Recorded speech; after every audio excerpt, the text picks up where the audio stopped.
With us now, CNN's Matt Egan. What are the issues here when Elena and Sarah talk about the uncertainty, what type of tariffs this could be?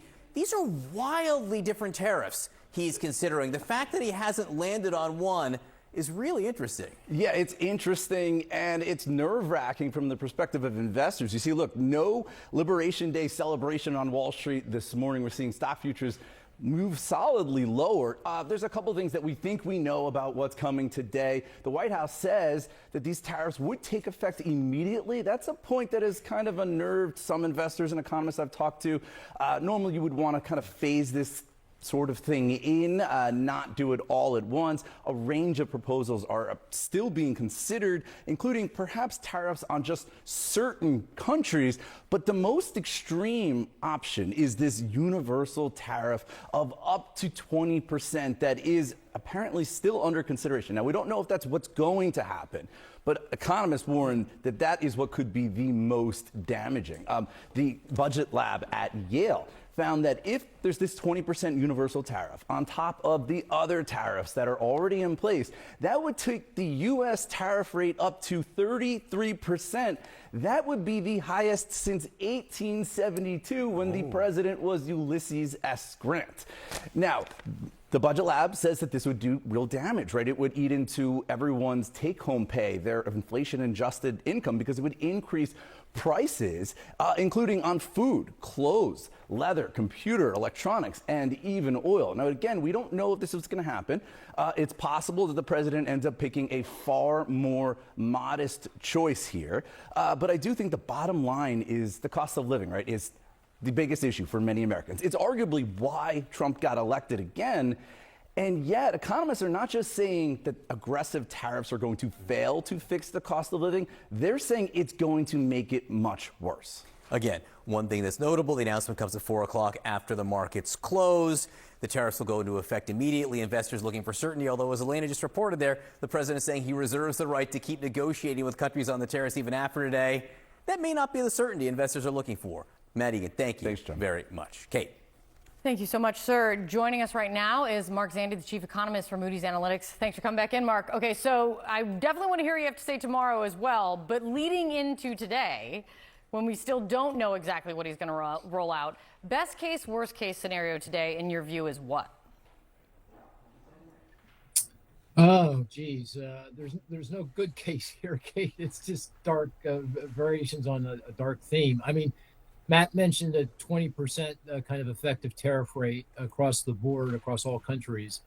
That may be the scenario, just because that's easier to implement. If they're going to implement them on day one, that would be the way to go.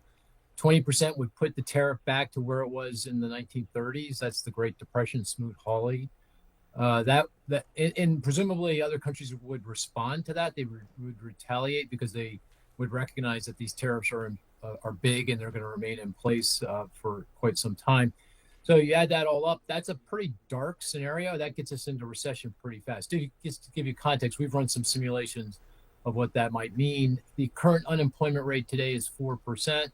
In that scenario, you get unemployment that's north of 7%. So that would be a pretty significant recession.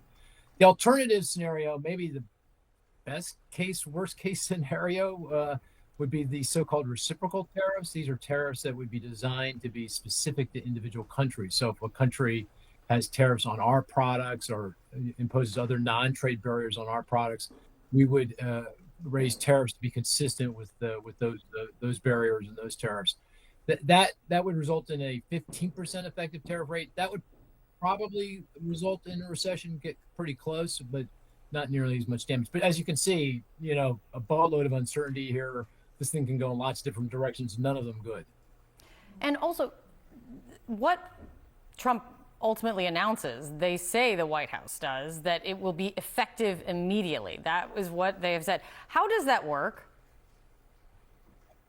Yeah, that's going to be tough. Now, maybe that's just signaling that these tariffs are going to be implemented, relatively quickly over, days and maybe a few weeks. If the reciprocal tariffs, that's complicated, right? Because it's country by country. You have to really work through the arithmetic, I assume, and that would take a lot of time. And then actually implementing that would be complicated because you've got different tariff rates for different countries, different products, so forth and so on. So, I'm not sure. I mean, if it's across the board, I suppose you could do that more quickly. But, I'm struggling here, Kate. I'm not sure how you would do that immediately. But, regardless, if we're at 15 or 20% tariff rate, the impact on inflation is going to be very significant. I mean, just to give you context, if we go to 20%, that will push the consumer price index up by a full percentage point and a half. So we'll go from 3% inflation, which is where we are today, to 4.5% inflation. And obviously, that's a real hardship for many Americans. One of the things I've been struggling with, and there's a lot of questions around, is what's the policy driving this?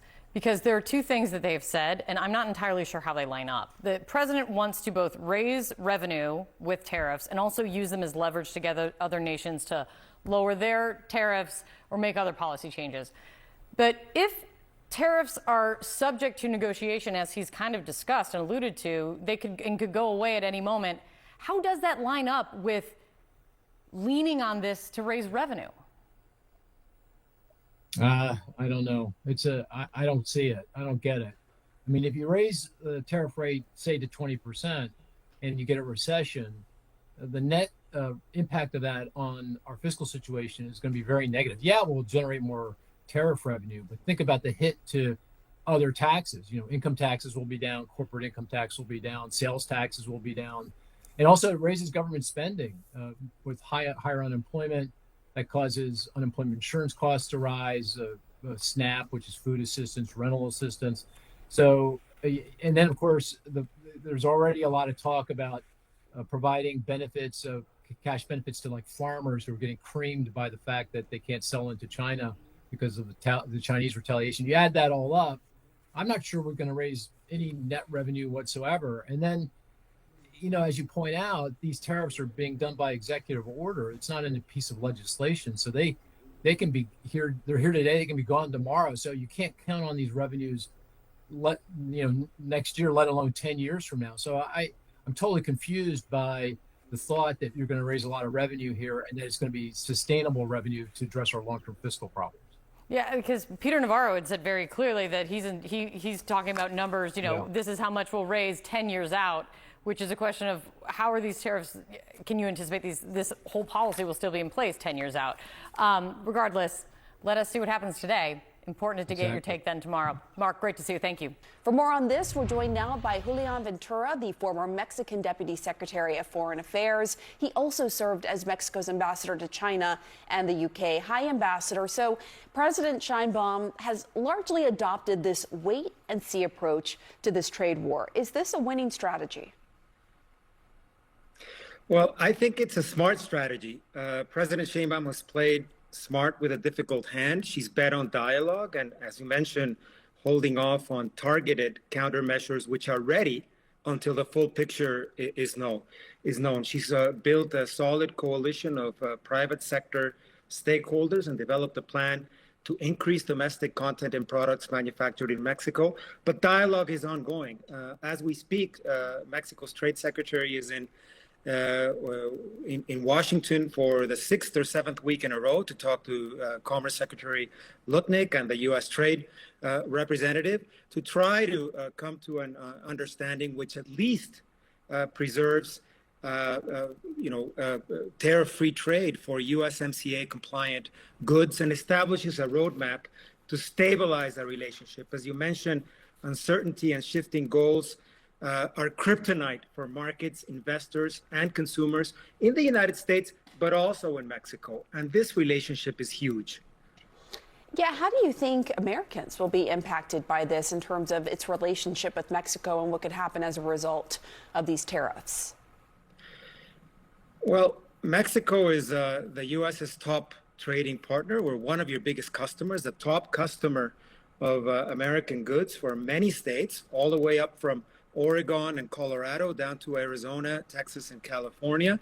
A lot of jobs depend on North American and U.S.-Mexico trade. 14 million jobs in the region as a whole. We know that tariffs have an impact on consumer state of mind, on markets, on investors. So there's definitely going to be a hit if and depending on the scope of the tariffs that are announced by President Trump this afternoon. There's a lot of noise going around as to what the scope of those tariffs will be, but ultimately the buck stops at President Trump's desk, and we'll find that out this afternoon.